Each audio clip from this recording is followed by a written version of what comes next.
Hi, my name is Jacob, and in this video, I want to show you how you can fine-tune the GPT model in a very easy way. Fine-tuning sounds like a complicated task, but it is not complicated at all, and I'm going to show you how to do it in this video. First of all, I want to quickly tell you why fine-tuning is important for your model.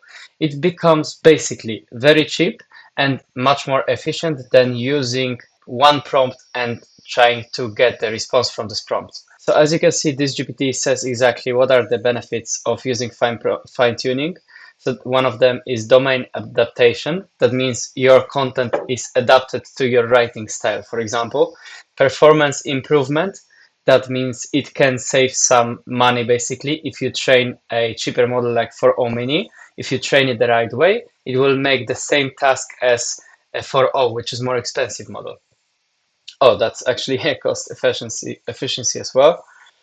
Oh yeah, that was about accuracy. That's all right. Data personalization, adapt the model to specific data sets, and reduce bias. Fine-tune with diverse of correct data sets to minimize bias, and that means the LLM or ChatGPT will not lie as much. It will not make mistakes that much like a normal model.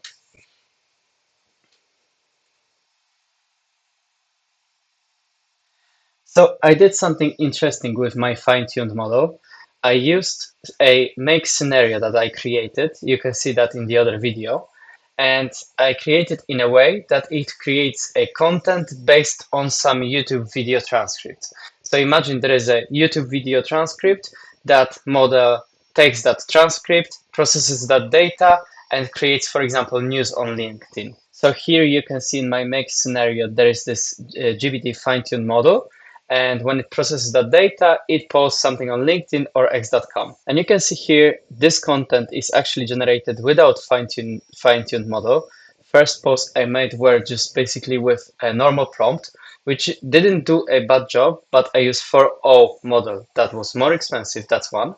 And the other thing was the wording GPT model used in my responses. So there are these common AI generated words that literally every model all the time always will use because it wants to, for some reason, create it in the most efficient way on its own. So it will always use words, unfortunately, like something is tailored, something is empowered, to tackle, a versatile, or unveiled. So there is like, I don't know, 50 or 100 words GPT will use in its content always, no matter what. That's how it's very easy to see that this content was AI generated. So after I fine-tuned my model, and I literally did the same thing in my program, but with fine-tuned model instead of prompts. So for example, the new age of coding, AI and you. That's a good, nice catch title. And breaking, top GitHub executives reveal how AI is transforming coding, making it easier for everyone to build software without deep programming knowledge. Key changes, low code, no code, AI helps to build apps without writing traditional code. Problem solving focus, developers need to think more about problems they want to solve. Really easy way, don't not using any AI wording at all. It's just better responses. And all that achieved with 4.0 mini model, which is very, very cheap. And this is basically amazing. And the way I trained this model, I will show you right now. So I did it in this fine-tuning dashboard in OpenAI platform. As you can see, this model is already trained. So how to do it? It is very, very easy. You press that create button. You choose the options like, for example, supervised, based model. I chose 4.0 mini, the cheapest, and training data. This is the most important part, the training data. So for example, you have 50 or 100 blocks. The more content you have, the better for you. It's really good to give it like, I gave about 20 or 30 examples, something like that.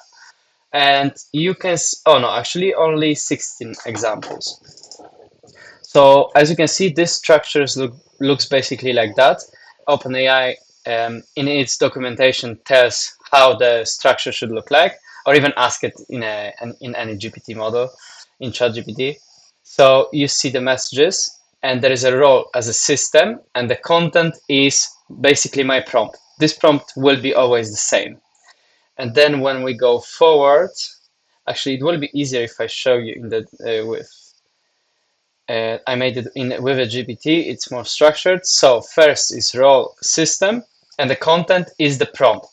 And another role is a user. So basically, in my example, it was user gives a transcript, user gives any additional info about the transcript, what you want to include in the content, and basically that's it. And role as assistant, this is a example how the final content should look like. So this is one of the JSON variables. And as you can see, I created about 16 of them, right? And it is saved in a JSON file. So when you finally create that file, that the most important part, you just upload it right here. Very easy, drag and drop. And then you don't have to change anything specially here. Just go with create and you will already see amazing results. So as you can go with the creation process, it will take about 5 to 10 minutes because the model trains itself. Once it's trained, it shows the status as succeeded. And then any other information in this video, I'm not going to dive deep into that info because it's not really important in our example. I just wanted to show you the easiest way to fine-tune the model. And then obviously there's that testing phase where when you go to playground, it will transfer you to basically a chat where you can talk with this AI model. But I already went through that testing phase. I uploaded that fine-tuned model in make.com as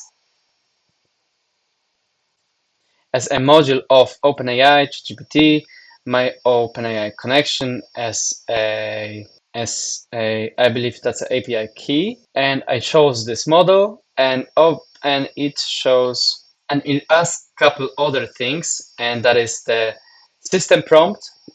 I just copied the same system prompt as I had right here. Okay, and then the role. So this is a dynamic data, that is that transcription of the YouTube file, and that's basically it. And if we go forward, it will just do its own job. So that's it.